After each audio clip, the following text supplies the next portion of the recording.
O Evangelho como me foi revelado de Maria Valtorta, parte 108, Vozes de Deus. Durante todos aqueles dias, a chuva e o vento castigaram. O céu, porém, com nuvens carregadas, prometia ainda mais chuva. Por mais que Jesus e os apóstolos tivessem erguido suas vestes, estavam todos salpicados de lama. Os pés e as pernas, até a metade da canela, parecia que vestiam grossas meias de lama. Um verdadeiro horror. Mal podiam caminhar naquele atoleiro. Em fila indiana, seguiam pelo lado mais alto da trilha. E, como sempre, reclamando. Estavam indignados por Jesus ter sido imprudente, colocando-os naquelas condições. Muitos nunca haviam enfrentado algo parecido. Mas Jesus, indo à frente, estava pensativo e indiferente. E mais uma grotesca discussão entre Judas e Pedro. Por pouco, Pedro não pulou para cima de Judas. Irritadíssimo com sua soberba, deu uma pisada tão forte numa poça que a lama foi parar no queixo de Judas. João, inconformado, correu para a frente ficar ao lado de Jesus. Mestre, queres-me contigo? Sempre quero, e queria que todos tivessem o teu coração. Achas que sou imprudente? Ah, mestre, então ouviste, desde as primeiras palavras. Mas não fiques triste. Não sois perfeitos, e já sabia disso quando vos quis. Para vos transformar de selvagens em domésticos, será preciso 2 enxertos, um de sangue e outro de fogo. Depois sereis heróis do céu e convertereis o mundo, a começar por vós mesmos. João interrompeu. Sangue? Não interrompas. Tu mereces ouvir verdades antes dos outros. Serei o homem descrito por Isaías. Quando eu for sangrado, meu sangue vos fecundará. E já na glória vos mandarei o fogo, a força que procede de mim pela geração do Pai, e que une o Pai e o Filho numa união indissolúvel. De um fazendo 3, o pensamento, o sangue e o amor. Quando o Espírito de Deus, ou melhor, quando o Espírito do Espírito de Deus vier sobre vós, não sereis mais como sois. Sereis novos, fortes e santos. Contudo, para um, o sangue e o fogo serão inúteis. Conhecerá outro fogo, que o fulminará, vomitando e engolindo sangue, desde o momento em que trair o sangue de um Deus. Jesus não falou mais nada, e com o braço no ombro de João, caminharam abraçados. A tarde descia com rapidez. Precisariam chegar ao val, o local mais estreito e raso do rio, onde poderiam atravessar a pé. Mas tiveram uma boa caminhada no escuro, com apenas os clarões de lua por entre nuvens pesadas. Afinal, próximos a Betânia, avistaram o val. Do outro lado, 2 cavaleiros que aguardavam para atravessar. Para grande surpresa, num dos cavalos estava Maria de Lázaro, com seu guarda-costas. Seu grito era inconfundível. Raboni, graças a Deus te encontrei. E sem medo atravessou. O que aconteceu, Maria? Não estavas em Betânia? Sim, estava com tua mãe e as discípulas, mas era preciso vir. Lázaro tem sofrido muito e não pôde vir. Estão te esperando do outro lado para te fazerem mal. Fiquei sabendo, fui atrás e confirmei. Volta, volta para a Galiléia, mestre. Por piedade, não atravesses.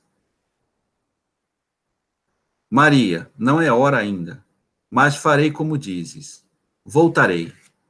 Atravessarei o rio onde puder e seguirei para a Galiléia. Mas tu, minha mãe e as discípulas, devem ir para a casa de Susana, em Caná. Lá vos direi o que fazer. Vai em paz, bendita. Pôs as mãos em sua cabeça e deu-lhe a bênção. E disse aos apóstolos: Queria dar-vos descanso, mas tenho de cuidar da vossa segurança. Se caísseis em mãos inimigas, seria bem pior do que a chuva e a lama. Voltemos. Eles abaixaram a cabeça e seguiram calados a noite inteira. Ao raiar do dia, avistaram um povoado onde 2 barcas estavam sendo salvas da violência do rio. O velho barqueiro se negou a atravessá-los, mesmo tendo experiência e a corda estendida até o outro lado. Além disso, seria preciso 3 barcas com 2 homens em cada uma para as trazerem de volta.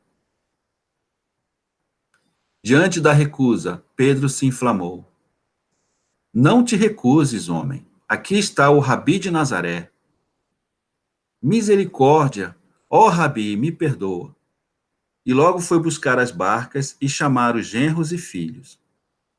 Pedro olhava as barcas, olhava o rio, e sacudindo a cabeça, eriçava seus cabelos grisalhos. E deu uma boa olhada para Jesus. Estás com medo, Pedro? É quase isso. Não tenhas medo. Quem transporta Deus e seus enviados, nada tem a temer.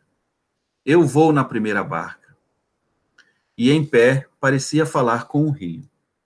E a correnteza se acalmou, voltando ao seu normal, deixando que as barcas cruzassem o rio sem dificuldade.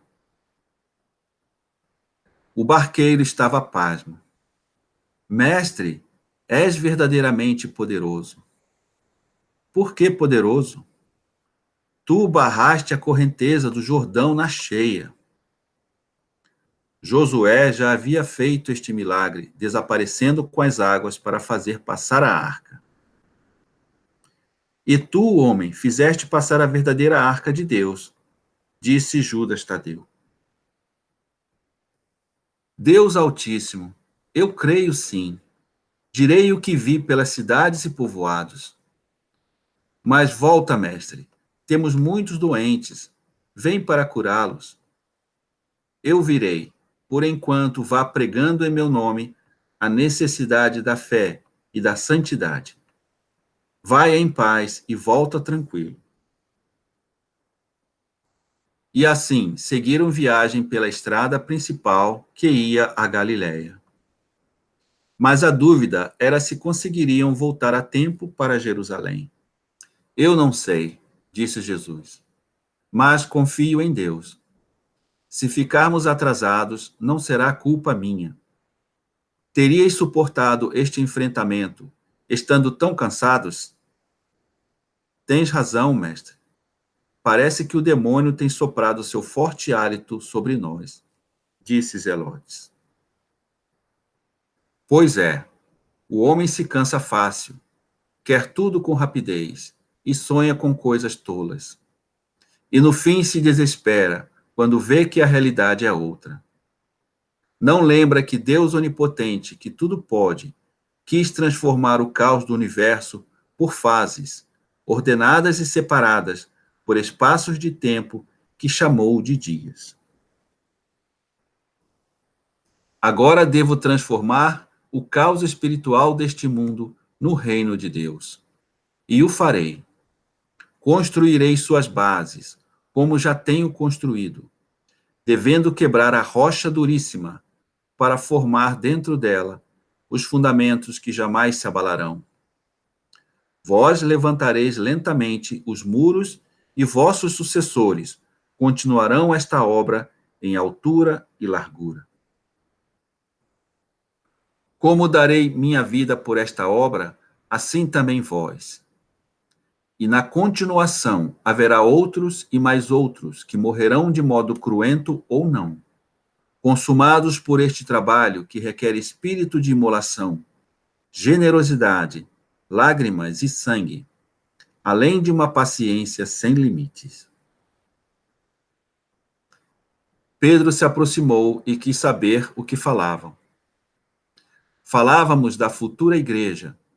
Desde já ela requer calma, constância esforço e sacrifício de todos os membros.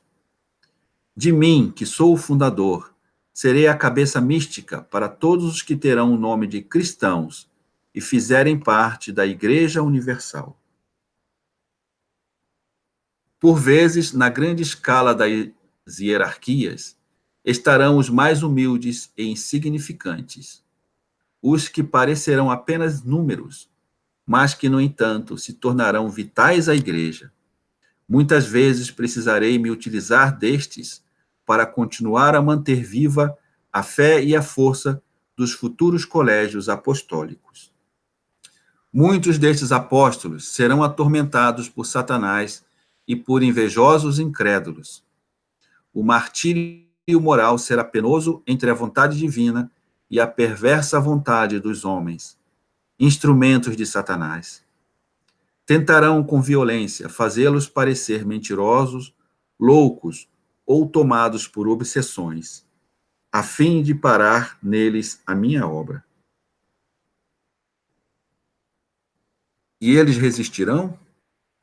Resistirão, não somente porque é dever crer, mas crer que sua missão é santa, útil e veio de mim. Enquanto Satanás assobia para atormentá-los, o mundo escarnece dos nem sempre iluminados ministros de Deus. Mas por tudo que eu houver exigido e imposto, eu lhes darei uma glória especial. No céu existe um livro selado, onde estão todas as verdades. Somente Deus pode lê-lo. Mas às vezes Deus tira os selos e revela uma verdade a um escolhido seu, a fim de fazê-lo conhecer o passado, o presente e o futuro, como estão no misterioso livro. Já vistes um filho ou um estudante, o melhor da escola, ser chamado pelo pai ou mestre para que leia um livro de adultos e depois saiba dar a explicação do que leu? O pai ou o mestre o abraça com uma mão e com a outra vai mostrando com o dedo indicador as linhas que quer que sejam lidas e conhecidas por seu predileto. Assim faz Deus com seus consagrados. Ele os atrai e os sustenta com seu braço e os fazem ler o que ele quer, dando-lhes entendimento para interpretar o que leu e sabedoria para falar aos demais. Por isso recebem tanto escárnio e sofrimento. Eu sou o chefe destes que dizem, disseram ou dirão as verdades do livro celeste, e, portanto, recebo o escárnio, o sofrimento e a morte. Mas o Pai já tem preparado a minha glória. E após subir, prepararei a glória daqueles que eu tiver obrigado a ler os pontos que eu quis. Na presença de toda a humanidade ressuscitada, eu os mostrarei como meus escolhidos, chamando-os para perto de mim. Abrirei então os selos do livro, que não precisam mais estar fechados, e eles sorrirão ao relerem as palavras que haviam lhes sido explicadas enquanto sofriam na terra. Todos serão mergulhados na sabedoria infinita e tudo saberão. Não apenas os bem-aventurados, mas a humanidade inteira.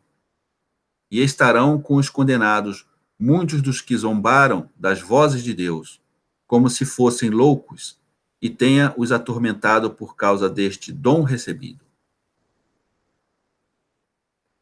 É uma demorada, mas justa reparação aos que foram mártires da estupidez maliciosa do mundo. Ah, penso que ficarei olhando para Jesus e para os benditos que lerão o livro, disse João, sonhando com este momento mágico. Jesus sorria, mas nada disse. Zelotes foi quem falou. Tu olharás a ti mesmo. Entre nós, o único que poderá ser voz de Deus e chamado a ler o livro selado vai ser tu, João, o predileto de Jesus. Ah, não digas isso. Sou o mais ignorante de todos. Se Jesus não tivesse dito que o reino é das crianças, pensaria que nunca chegaria lá. Não é verdade, mestre? Se valho algo, é porque sou semelhante a uma criança. Sim, João, tu pertences à bem-aventurada infância, e que sejas bendito por isso. Próximo capítulo, Homem de Isaías.